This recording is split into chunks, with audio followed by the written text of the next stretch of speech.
what is my opinion about Attorney General's Lynch's equating of of transsexuals to rights to black slaves and civil rights. Yes. I think it's an insult to black folk.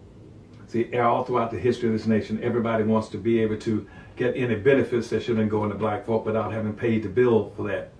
And this has been going, that's why black folk condition never changed, remains unchanged. And that's after 450 years, black folk condition have not changed at all. They're just as bad off, still on the bottom, in ranking acceptability and ownership and control of resources as they were 450 years ago. Because we have public policies that continue to work against black folk. And you got a large contingency of people that are pushing it, promote it, to make sure that black folk never get any benefits and black folk never become self-sufficient and competitive in society. And that goes back to into the 18th century in 1790 with the first immigration laws.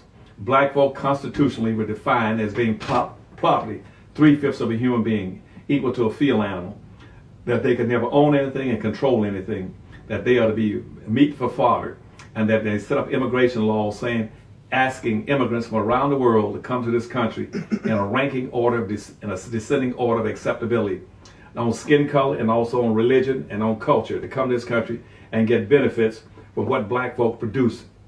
Black folk were the backbones, the economic engines in this country that was building this country. They were the exceptional. They were the people that doing all the work, the labor. Black people are the ones that picked the cotton, the rice, the indigo.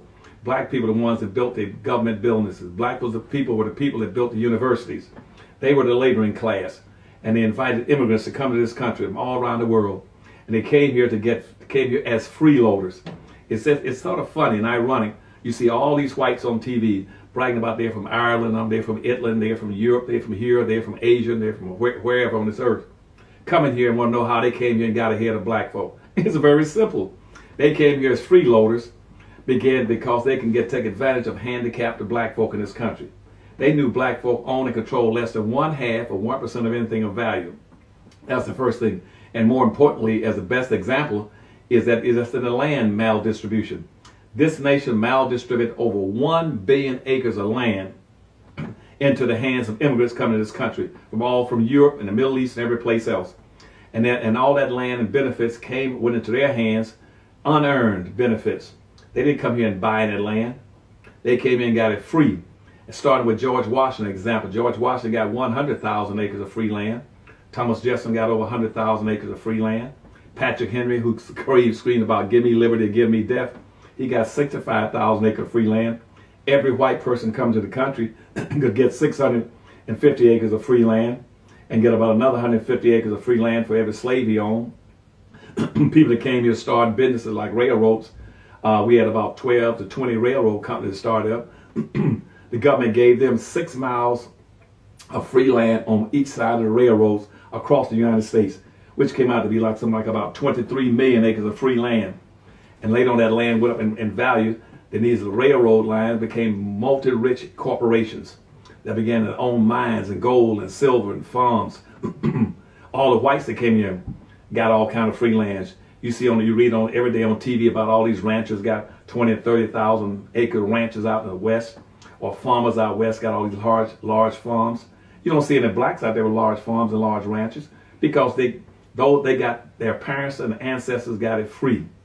It's been passed on from one generation to the next.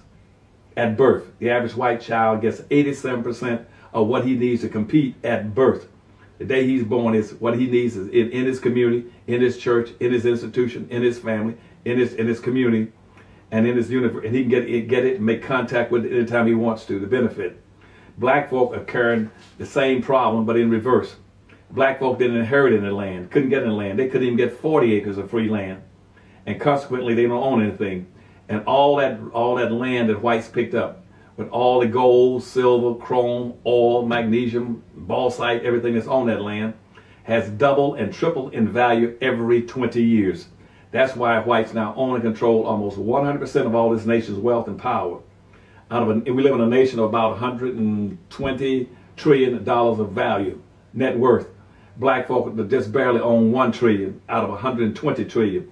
How in the world can black folk compete for religious groups that came here with ethnic groups that came here, all other kind of immigrant groups and classes that came here, or once they get here, once they become subcategories like gender classes and poverty classes, all competing against black folk. And what this country has done, which is criminal, they have federalized all these people into the country to come in the country above black folk and to compete with black folk for resources. And they get away with it because of our public policy. It is disgraceful. It's a shame. And now you got an attorney general sitting in the Obama administration talking about, well, gender and transaction, we got to look for them and put them into a protected class. Why don't you put black folk into a protected class? They supposed to have been in a protected class in 1865 under the Freedmen's Bureau. They were in there for about 2 years.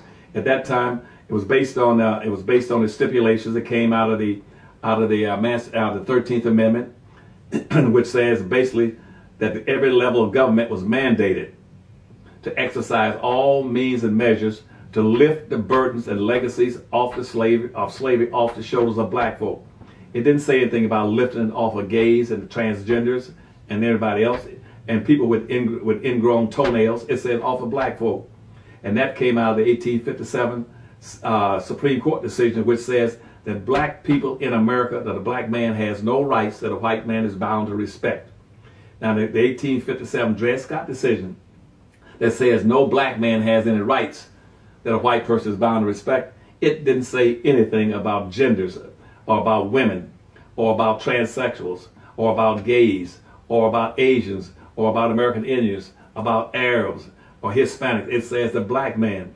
And yet now every time we look at a public policy, rather than correcting the handicapping conditions that have been put on black folk, where they've been denied resources now for 450 years, instead of delivering those resources to the hands of black folk, and through some kind of reparations or affirmative action, they keep broadening and expanding the concept that every time a public policy comes to the table to do something for black folk, they immediately expand it so it includes everybody.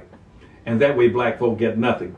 And black folk better wake up and smell the coffee and say, no, we want specific things. We are tired of affirmative action because women now get about 69% of all the resources, and the Hispanics get about 21%.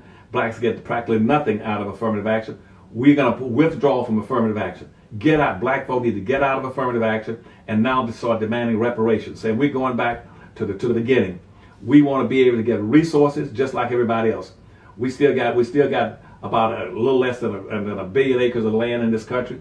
Give black folk the land. Give them the resources, the timber, the gold, the oil, and go back and demand that all these immigrants come to the country start paying taxes or paying some kind of fixed cost for coming here and enjoying the fruits of black folks' labor. And go back and start questioning all these groups whose ancestors have come here in the last 200 years and got free rides. Every immigrant coming to America who came to America in the last 200 or 300 years, they were freeloaders. They came here under the American dream, which means go to America and get unearned benefits. And what they meant by unearned benefits in the American dream, which means the American dream was meant you go to America, you can get free Indian land and free black labor. And the American dream was 90% black labor and 10% Indian land. And all the whites in America right now have benefited from slavery and gotten over on black folk. And keep in mind that since slavery, all the blacks in America, 99% of all the black people in America right now today, in this 2016 year, 99% of all the black people in America are the direct descendants of slaves, which meant they were here, they were here before 99% of all white people arrived. And they are the most patriotic, the hardest working people that built the country. They were the people that developed this nation out of their labor, their sweat, their suffering, their death, and their denial of human resources. And everybody in this country, all these immigrant groups in this country, are entitled to being taxed or charged for somehow benefiting black folk, including American Indians who also were slave holders.